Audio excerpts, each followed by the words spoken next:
right. Ladies and gentlemen, are you ready? Pastor Laju Iren, fondly described as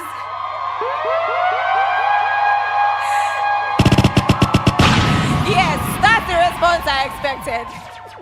Fondly described as the Lord storyteller, is a preacher of the gospel, a writer, movie producer, director, and book writing coach. All right, she's the author of Dating Intelligently, Selfies with Bible Girls, Girl Cyclopedia, Mirror Mirror, and her novels Loving Amanda and Finding Miriam have been hailed as masterpieces that communicate the love of God and his plan for relationships in a way that keeps readers glued. Pastor Laju is also a filmmaker who delights in creatively telling inspiring stories, and she has done this with During Ever After, Love is a Star, Nigerian Son, Loving Amanda, and soon to be premiered, Mistakenly Yours. She has ministered to thousands of men and women and continues to partner with her husband, the lead pastor of Celebration Church International, in the work of ministry.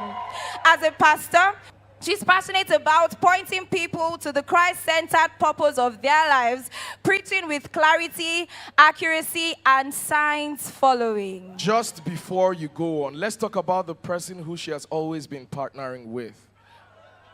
He's the founder and lead pastor of Celebration Church International, whose ultimate passion is to help people discover and walk boldly in purpose. Besides CCI, Apostle oversees two other ministerial expressions: Manifest Bible Course, an interdenominational Bible training school, and Triumph 30 devotional.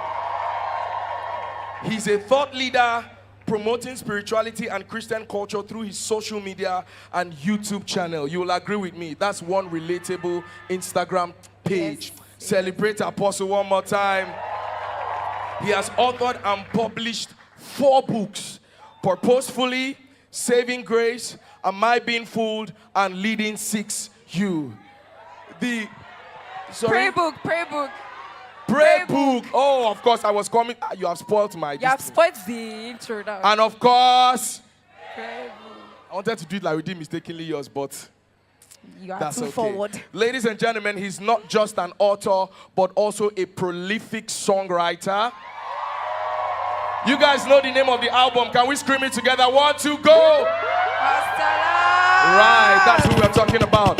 Ladies and gentlemen, if your hands are not busy, your legs are not aching, your mouth is not chewy, put those hands together, jump up on your feet as we welcome Apostle Emmanuel Irens and Pastor Laju Iren.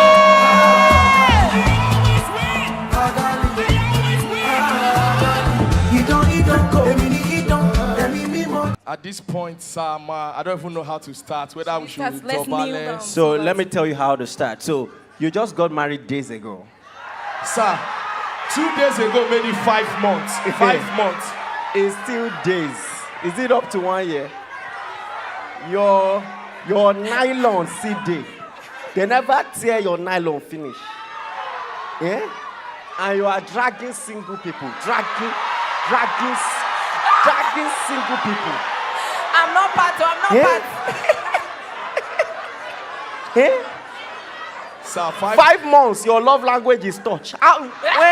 When do you discover? 5 months. No, I mean,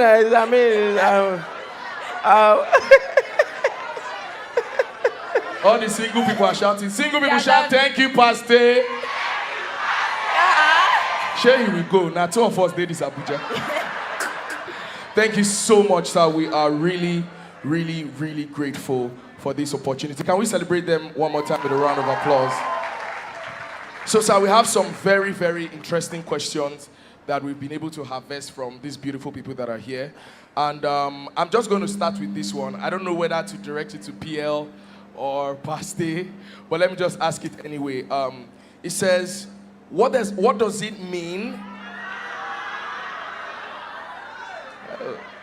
It's like, Sonia, I'll come and sit down near me.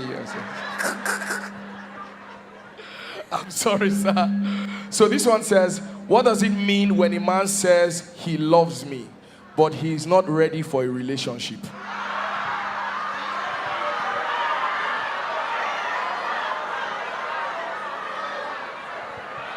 So I don't know if Apostle will answer or PL.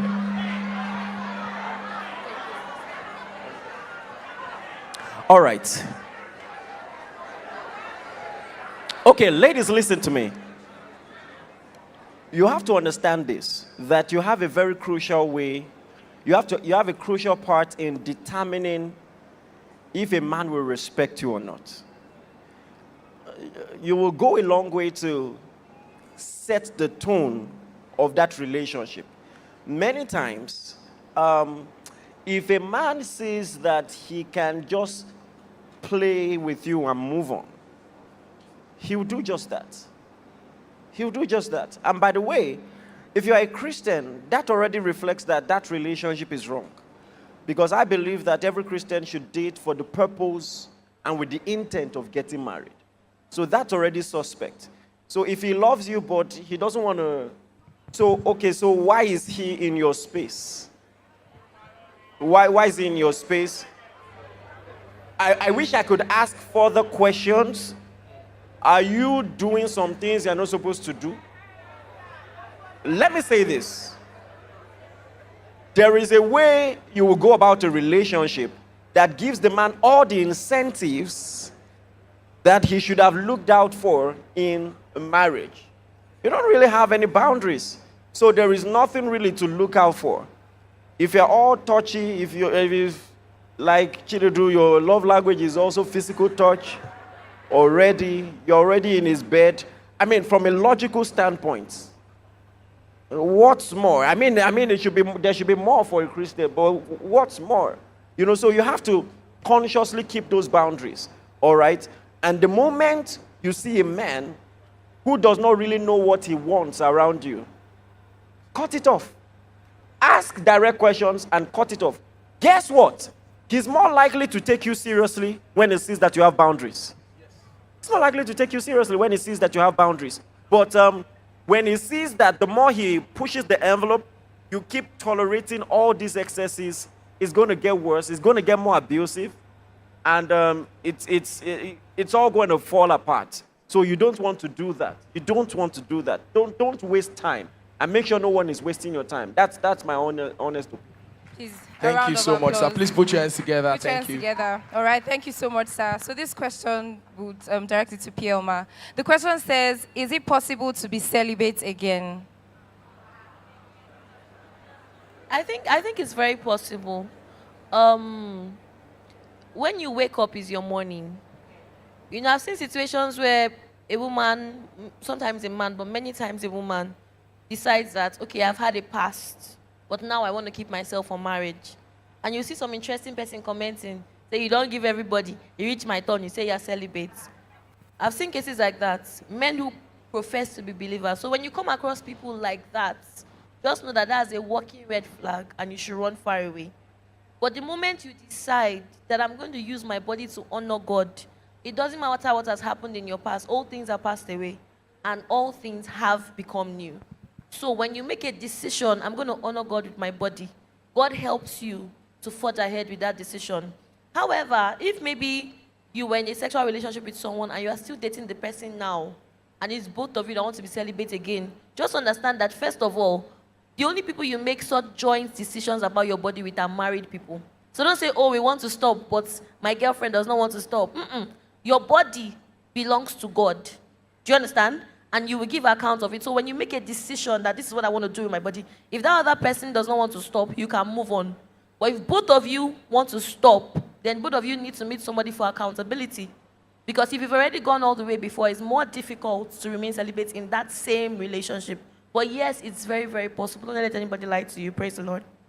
Yeah. Hallelujah. So a round it of is applause. possible. Thank you so much, Ma. This one is quite interesting. There are two that look like it, so I just decided to ask it. It says, how do I convince my parents to approve my partner? They don't like him because he's from another tribe.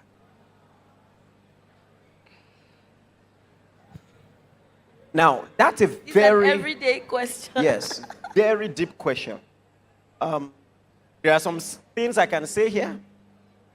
There are some things I cannot say here. Generally, are you ready for this? Especially if your parents have communicated that way ahead of time. If it is possible to find someone from your tribe that ticks your boxes and at the same time is from your place, it's a win-win for everybody. Because I'm telling you honestly, all the other alternatives, I can guarantee you, not everybody has the nerve to handle that kind of drama. See, let me tell you something. Let's say hypothetically, you choose to move on without your parent. Well, it's not easy. It's not easy for many different reasons. Marriage needs a lot of emotional support. Or let me use one example. Have you heard of that thing they call omugo? It's straight from heaven. I'm telling you, it's a divine idea. If you've nursed a child before, you will bless your parents if they can support you. And just some other little things, the support and all of that. So, the Bible says, by the way, for as long as it is possible, follow peace with all men. So if it is possible to find someone in your tribe, and just go ahead. But if you find someone you are sure this is the person you want to be with, I want to say this. At the end of the day, it's your parents' prayer that you would live long. They're going to die, go to be with Jesus. You are going to live with your consequences. Come on, are you listening to me? You're going to live with your consequences. At the end of the day, marriage is too important a decision. Just too important. So you must find a way to tick both boxes. Now, I've touched on this before. There are ways, subtle ways, to establish respect from your parents. And let me say this. Even people that you respect can respect you. You know that, right? And first and foremost, if you have not shown leadership in any other aspect of your life, and the first key decision you want to make is who you're going to marry, it's understandable that they will want to choose for you. Because you've not done anything on your own before. You've never woken up and taken initiative to lay your bed. I mean, maybe NYSC or whatever new job you have, you've never on your way back bought bread. Just bought bread for the house or done anything. They've not seen you as an adult. Or maybe as a guy, you are 28, 29, and it never dawned on you that you can move to your own house. These are the things that subtly present you as someone who can make intelligent decisions on his own. And for God's sake, we're talking about marriage, and we believe that you should have been established in your assignment, or at least you should be on the way before you begin to talk about marriage. So where is your track record? Why are your parents? The reason I'm saying this is because, oh my God, can I speak freely? I'll give you one example. There's a guy I know. The parents said, never. You are Igbo, you must marry Igbo. And he focused on his business. The business began to do well and everything. Then the father needed money, had a bit of financial trouble, and he sends the father 14 million naira. The next time they were talking, he said, how is Toby? How is that your girlfriend? The father said, No need for explaining without evidence. I have seen many examples like that. I am telling you that more often than not, when you show your parents unequivocally, at least in seed form, that you have small wins and a track record, and you know what you are doing, they will bend all those principles. And I also want to say this. In the little aspects of your life, when it comes to your life, start showing your parents in a respectful way that it's your life. It's your life. I see a lot of people They will carry you Christocentric believer, they will carry you to one Baba. They will wash your head. They will, when you want to complain, say, come on, put your head there. Those are some of the little ways, I know when the energy began to shift in my house. I know. Just from little things. When I told my dad, I was in school, I told my dad, we have a conference, it's NILB conference then, National Institute of Builders. And I told him I'm traveling to Delta State for it. If you want to give me some money, that's okay, but I saved up money and I'm going for it. I saw the way he looked at me. He actually made reference to it, so I'm sure it's not all in my head.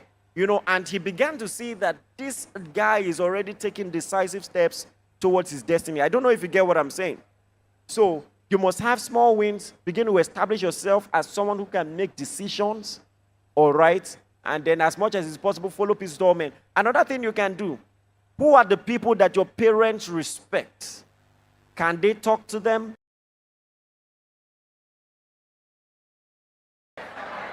Okay, wait, let's know what we are dealing with.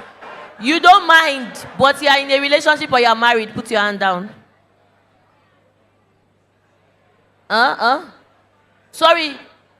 It's like everybody's hand is down. So the single guys who don't mind are few. The people who are saying yes are people who are already in relationships are like, if my babe approached me, I would have said yes. So I think eventually it's like 2 in 10 guys who might not mind. But I would say there are ways to show interest without declaring intention. I don't believe that women should just go out. But let me tell you the way Pastor Muyiwa, for example, started talking to Pastor K. So she saw him and she said, PK, I like your outfits. When I have a boyfriend, I want to take him to shop where you shop.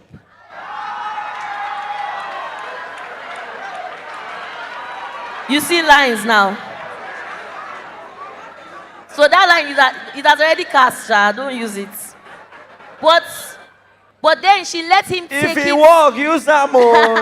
That's past power. But she let him take it from there. Do you understand? So from that initial conversation which she initiated, it was now left to him to follow up.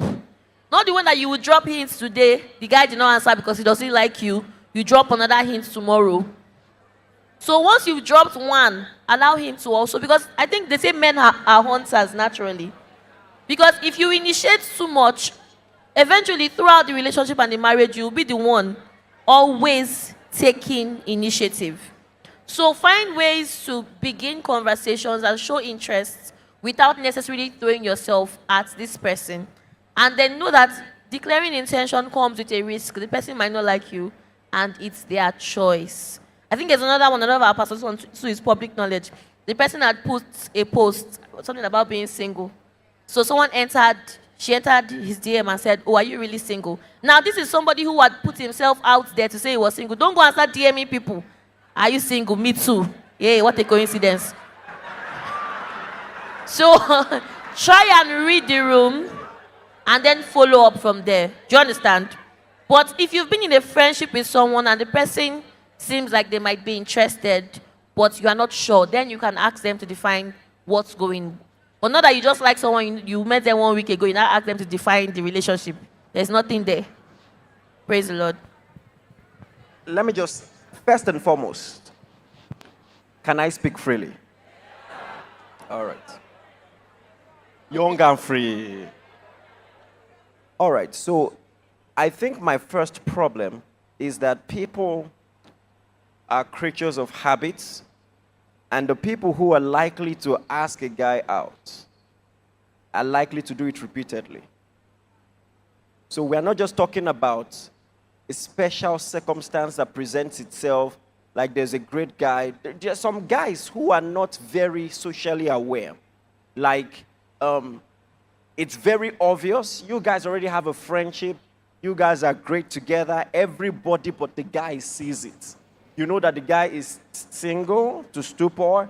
You know that he likes you, but maybe it never really occurred to him. So there are exceptions, and if I'm being honest, I've seen a few instances where it worked, all right? But there are also ladies who battle insecurity, and who constantly put themselves out there in a way that unintentionally undervalues them. And it's a small world. Everybody will know if you keep doing that. Exactly. So if that is you, be honest with yourself and don't make this about if it is right or wrong. And see that there is an underlying problem here. It's okay for you to be desired. It's okay for you to be pursued. It's okay for you to be the one to say, let me think about it. And that might be the longer route. You may even have some growing to do, but I think it's better and I think it's safer.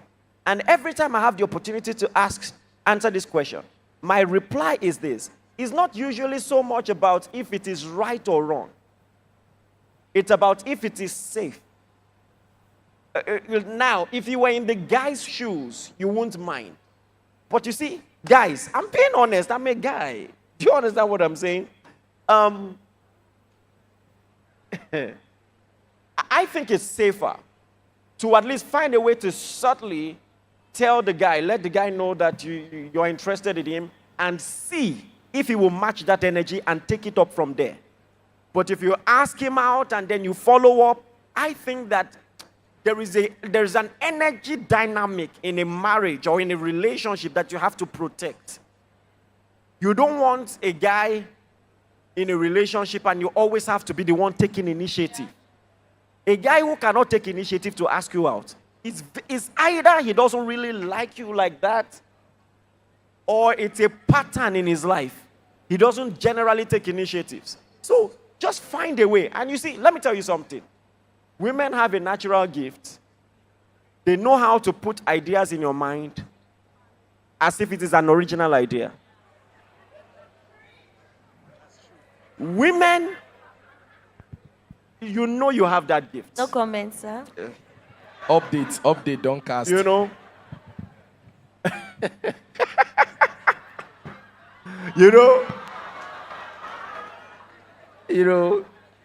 Let me tell you something. Psychologists have proven, for instance, mothers know how to put ideas in their children's mind, and the children will receive it as an original idea. You will just hear a child say, I want to be an aeronautic engineer. Where you hear them? Do you understand what I'm saying? Mothers can suggest, and so you have that gift. You have that instinct. There's a way, just by being there for him, and by the way, don't do it too much. Just sprinkle it. Show up. Be there for him. Withdraw. Show him you are a person of value. And, let him know you're single. Say it in passing. You know how you say it now.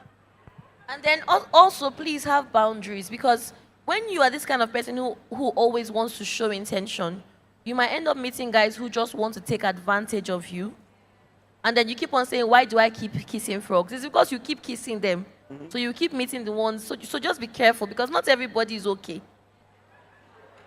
Even in church. Men, I say Adam will tell God, it's the woman you gave me. We're looking for who to blame. Many men are looking for who to blame. So you just want to make sure, I think, present yourself the right way. Let him take the initiative. If he does not take initiative, that's not really something you want. Normally, a guy will see what he wants and go for it. Make no mistake about that. So if he's not really attracted to you like that, or he lacks initiative generally, that's a red flag. When he sees the one he likes, he will take initiative. All right, exactly. So what then happens if he now sees someone that he likes? I don't think it's my personal opinion, and the fact that there are exceptions to the rule doesn't mean it's therefore okay. More ladies have entered trouble by asking guys out than otherwise. So I think you don't want to put yourself in that situation. So the question is about jealousy. They are saying, is there a good kind of jealousy? Like, how do you draw the line, especially in dating relationships? So if from one of the scenarios that were painted, if a person is in a relationship with someone else, and they are always asking, where are you? What are you doing? You know, those kind of things. How do you draw the line? Is there any good kind of jealousy? Is there a healthy kind of jealousy? Or is there a point where jealousy just becomes too much? Or insecurity? Something? All right, go first. So there's an example that Apostle has given before. I don't know if you guys remember, where he was talking about the jealousy of God. And now if you are dating a guy, and then you now say you are going to your friend's house, he now calls you on video call. And then as you're on video call, your best friend that is a guy, you're resting on him like this. And say hi to... So, and if the person you are dating is not jealous with that kind of relationship, then the person doesn't really have a plan for you. Remember you said that, That's sir? true. So I feel like there are some points... That's bad boy playbook. Yeah. I don't really mind what you're doing with your life, you know. Just exactly. We just come together, we just vibe. I don't really care. So it's a serious red flag if the guy is not jealous at all. But where it now becomes toxic is where, for example, he's monitoring your phone. Can you hear me? Maybe you realize that there's a way he's monitoring your phone or he's monitoring your movements, where he begins to threaten, where it becomes excessive. Every time you're Colleagues talking at work, everybody. Every time you're talking to a guy, who is that? Who is that? Who is that? So when it gets to a point where there is a frequency and an intensity that makes you uncomfortable, sometimes all you need to do is to tell your friend, my boyfriend did this, so what do you think? Because sometimes in relationships, you are blindsided. So when you bring in somebody else that has sense and you allow them see what's going on, they're able to give you proper perspective. Anybody that says, if you leave me, I would die, run away. You wanted to break up with them, they threatened to kill themselves. One day, let me not say they will kill you and themselves, they will kill their enemy. But please, those things, when it's now like... Let me tell you a true life physical, story. when it's getting physical, when there are red flags, when the intensity is a lot, then that's a red flag. Let me tell you a true life story. So there is this guy who called me. And I said, okay, how are you? Fine. He introduced himself. True story. He said, well, you don't know me, but I'm dating one of the members in your church. And I said, oh, okay, nice to know. And he said, you guys are close, so I decided to get to know you. In fact, you guys are so close, sometimes I wonder if you are intimate. A married man, no. So, my husband, though. So he's dating a church member. A church member who... Had it been I know you, I could have... You understand? Why do you say like that? See, I could not believe my ears. First and foremost, how he got my number. He would have gotten into a phone, gotten the number, you know, and this is not someone who has been to our house before. But if you are roaming, no. I'm telling you, okay. This is not someone who has been to my house before or any such thing. It's just normal, okay. Maybe I was blessed by today's sermon, share the link and all of that. Maybe because of the way she reversed me. And then he had this genius idea. And the lady is not even that close. She's not close, that's what I'm saying. You know, he had this genius idea to call the pastor and say, you know, you are so close. Sometimes I think you are intimate. You know. So, if you're not careful, you see all those movies you watch where someone is dating a psychopath that eventually threatens their life and, God forbid, kills them. Now, all these small things, they reveal them. You get what I'm saying? Stalking you, threatening colleagues in the office. Please, like P.O. said, when it becomes toxic, when it becomes abusive, when it becomes restricting, too restricting, then you know that, I mean, there has to be a boundary. Draw the line immediately and end that relationship. And so it's pretty simple, yeah. All right, please a round of applause. Thank you so much, Apostle. Thank you so much, PL. So this question says, I love my wife, and I think we have a very good marriage. But somehow, I feel we are far apart in two extremes when it comes to sacrificing for each other. I seem to be doing the heavy lifting without feeling I'm being supported. She might argue otherwise. Sometimes I excuse it that maybe I'm expecting too much because I earn higher than she does. But sometimes I feel with the availability of funds at her disposal, she should be able to make some sacrifices for me too and go the extra mile, especially during special days like anniversary, birthdays, and co. I don't feel appreciated enough. I still want to balance all this with not being puffed up or not overestimating myself. I often avoid discussing this in a bid not to drown the atmosphere in our home. Please advise, what do I do? I think that if you do have a good marriage, like you mentioned, talk to her. Don't wait until you are angry or until you've bottled it up so much that it just comes out. The truth is, if we're going to have happy homes, we can't keep avoiding the difficult conversations because we want peace to reign. So if it's going to be peaceful in the long term, sit her down and say, I wish for my birthday or for our anniversary you had done this, this, and this. Gifts are also my love language as well. You can tell her things like that. So I feel like if you, according to you, already have a good marriage, so have that conversation and be vulnerable with her, especially so that it doesn't escalate to a point where it just comes out in the wrong way at the wrong time. That's my honest opinion. I think that's a very good opinion, and let me just say this. Especially in this context where you have already said you have a good marriage, let me just say that when it comes to things like this, pick your battles. Your feelings are legitimate, but like I mentioned this morning, there are things that take time to learn and unlearn. That lady obviously is from a background that didn't give her that exposure. It takes time, especially when you are coming from a background of scarcity. Some of you know what I'm saying. If you are coming from a background of scarcity, generosity takes time to learn. It does take time. So, and let me say this, I've discovered that in marriage, especially in the early stages, just assume that the person is totally ignorant, patiently guide the person. So just tell her, you know what, for my next birthday, this is what I want. For my next birthday, this is what I want. Give enough notice. You know, this is what I want. You know, and when she gives it to you, still be appreciative. Appreciate it, you know, very well. And then make sure you tell her in the most kind way that, you know, you do a lot for this home and all of that, watching the kids, you know, but I really want you, I mean, clearly from what you're saying, gifts is your one of your love languages. I will feel appreciated if you took my birthdays more seriously, if you took our anniversaries more seriously, and use it as an opportunity to show your love for me through gifts. And so that's something, walk through it. But let me just say this, as a guy, it's more blessed to give than to receive.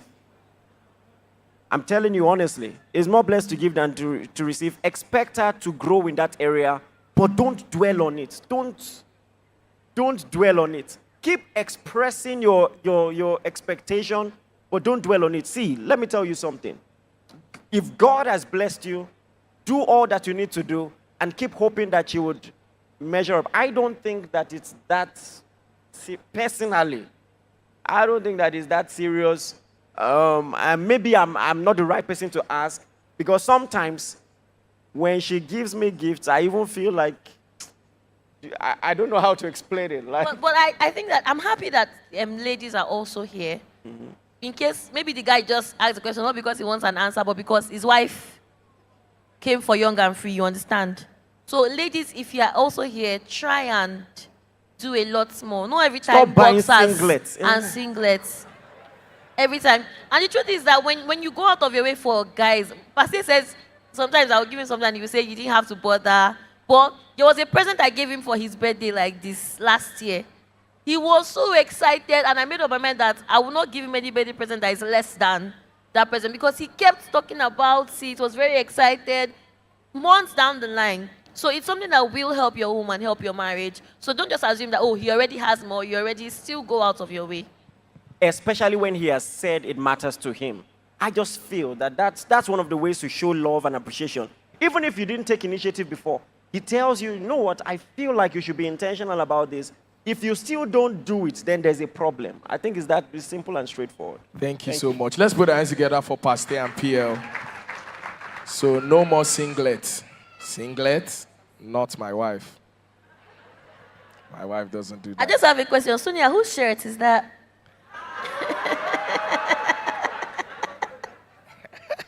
All right, so I have we have loads of questions. We have at least, yes. So that's why, I ran through them and I saw 2 recurring ones, quite interesting. The first one says, is it okay to leave a relationship on the grounds of financial instability? This next one, I don't know. So the person is asking, because we are believers and we're not supposed to have sex before marriage, how do you know sexual compatibility? I saw it recurring. That's why I asked it. In fact, there was one they asked at Maraba today. Maraba people. The guy said he wants to be celibate, but the woman said, how can he prove to her that his merchandise is working?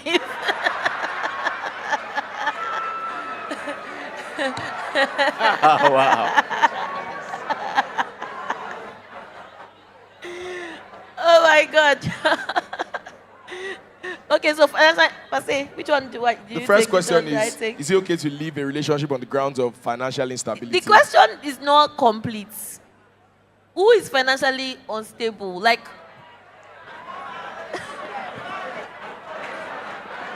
I don't understand. Both of you are. This is where I see it. Right? Praise the Lord. I don't want you guys to get stuck with someone who is a lazy person. If this person is hardworking, not just hardworking, but they also have sense. You know, some people are hardworking, but they don't really know how to apply. Here's one house. They don't really know how to apply the wisdom in maybe they are doing a particular business, and none of their friends has told them, this business, you're not really that good. So it depends on what's the potential of the person, and then how willing are they to improve themselves and get to work. And you might be surprised. When I got married to my husband, people might have looked at what he was earning and what I was earning, because women should also work and earn a living. This is 2024. Nara is not smiling with anybody. Do you understand? So both of you should actually get to work. If what you feel like, oh, this person should be the only one working as a guy, and me, my job is just to look pretty, you have missed the entire point. So you also bring something to the table as well. But is this person hardworking? Do they have a vision? Do they have a track record? And then do you believe in them? Because I would have married my spouse if he had nothing. Because to me, he was already one of the richest people in my mind. So if you're asking this question, it might be because you just don't believe in this person. And don't marry someone you don't believe in. Move on. But I'm also saying this to also kind of really help your mindset as well. Right? Let me touch on the sex question so that Pastor can just take over from here. So like I was trying to say in Maraba today, but I didn't have the right words. There are some things that happen in dating relationship that helps you know whether merchandise. I think I want it over to you, sir. God, I did look you like. No, I wanted to learn from your response. But like when you.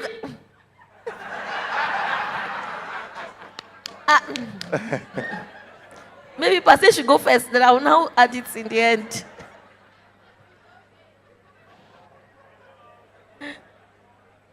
Let me just say this about the first question about living a relationship on the ground of financial instability.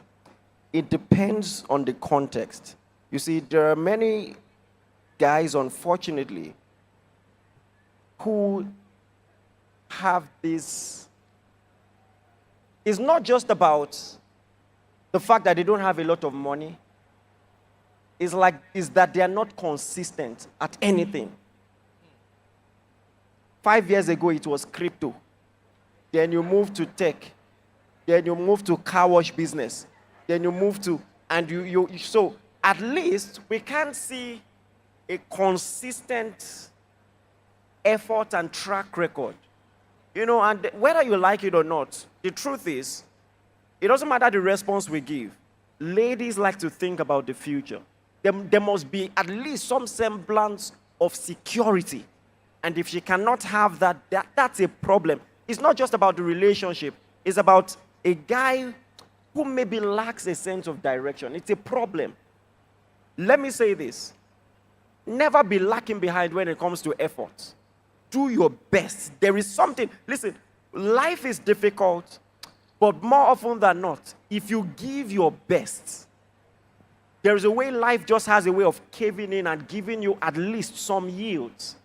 That if you plant a seed in the ground, yeah, seasons may vary, but you can't be so unlucky consistently. You just do your best, all right?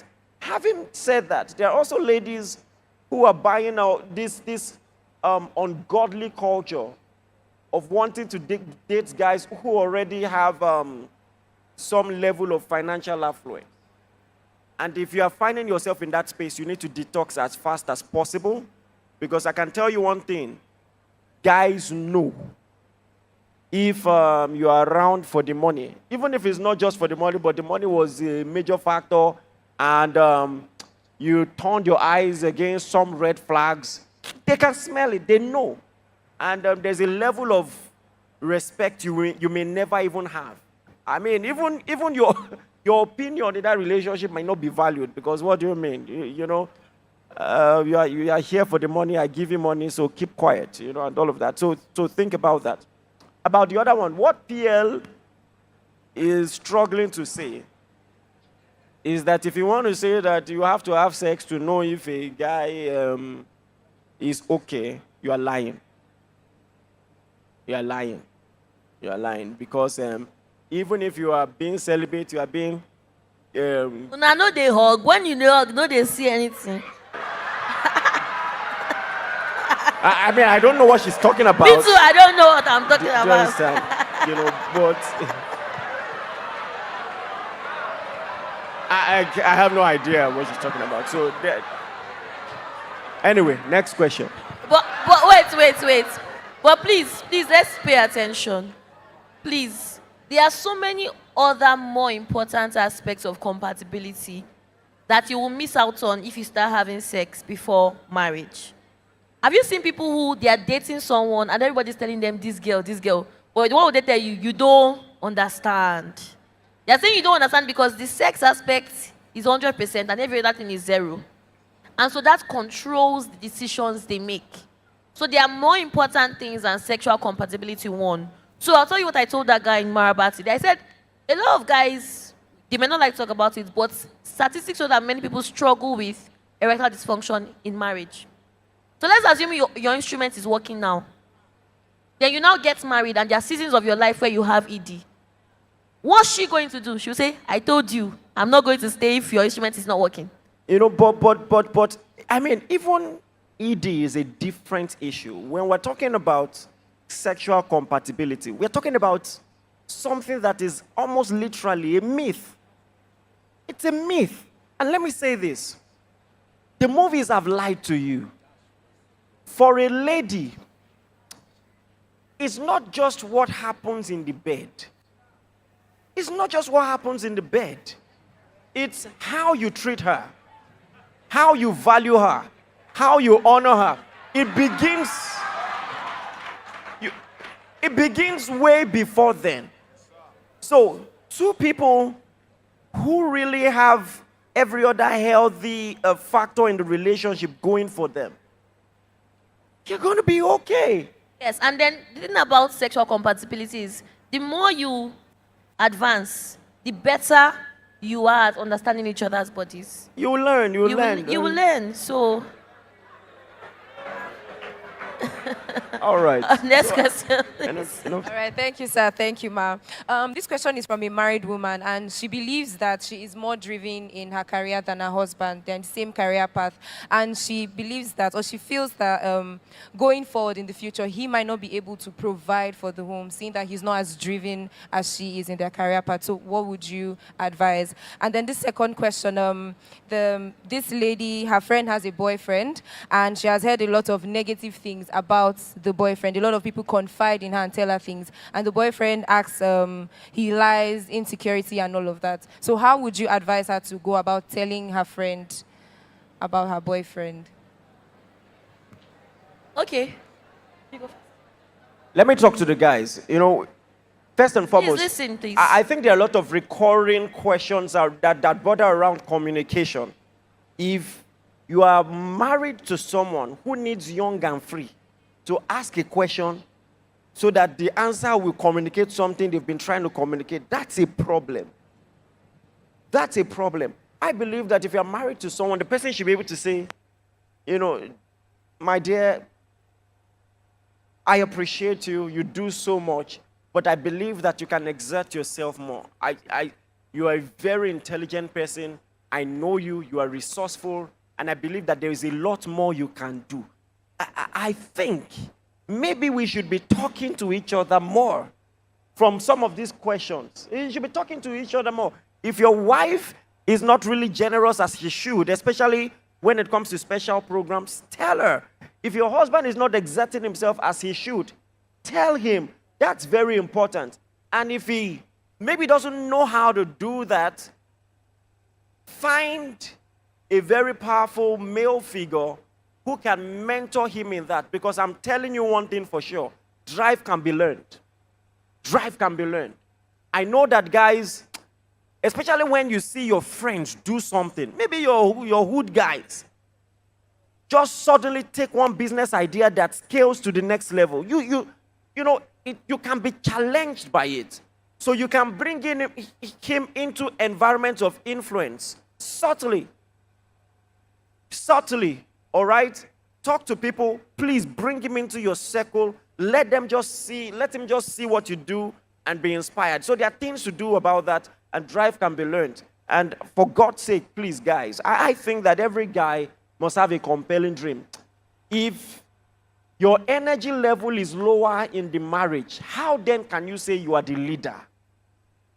How then can you say that? That if your wife feels like you are not doing enough, I think that's a problem. That's a problem. So I think that we need more guys talking to guys kind of thing, because that drive is very important. Very important, especially for a lady. See, even if you don't have enough resources, you don't have enough money, if a woman sees that you are trying your best, she's going to respect that. She's going to respect that. And it's unattractive. Let me say this. It is unattractive. In fact, it's a sexual turn-off when you are not exerting yourself. It's a no-no, please. I beg you in Jesus' name. Amen. All right. That's lessons for the other room. Sorry. I want to answer the other question. Just tell her. Because the truth is, if she eventually marries this guy, it will still come back to you. You're the one they will be crying to every weekend. It's not easy. So take out time, pray about it, and then carefully tell her. But please tell her knowing that it's possible that your friendship might not survive. But it's a risk that you definitely should take. Just say, I owe you this. I can't hear about this and not tell you. And I would respect it if you do your own investigation. Because just because a lot of people are saying something doesn't mean it is true. I am telling you, it is possible for there to be smoke without fire. I've seen it many times, So if the person chooses to give this relationship the benefit of the doubt, it's something you will respect. But I believe you owe it to your close friend to say, what you do with this information, I will respect it, but I owed it to you. I couldn't in good conscience not tell you this. And then that's pretty much it. Thank you so much. Were you blessed by that session? Can we celebrate Apostle and celebrate PL? Apostle and PL. Let's not stop clapping until they get up. Let's not stop. Don't stop. Don't Keep stop. clapping. Keep clapping. Don't stop. Thank you so much, sir. Thank you so very much, ma. Thank you. Thank you. Come on, rise up to your feet and let's Keep give them the clapping, honor keep that's clapping. due them. Thank you so much. Thank you. Thank you, ma. Thank you. Thank you. so Wow. So much wisdom. I think we're also going to come down to for what we're about to do, right? Yes. So let's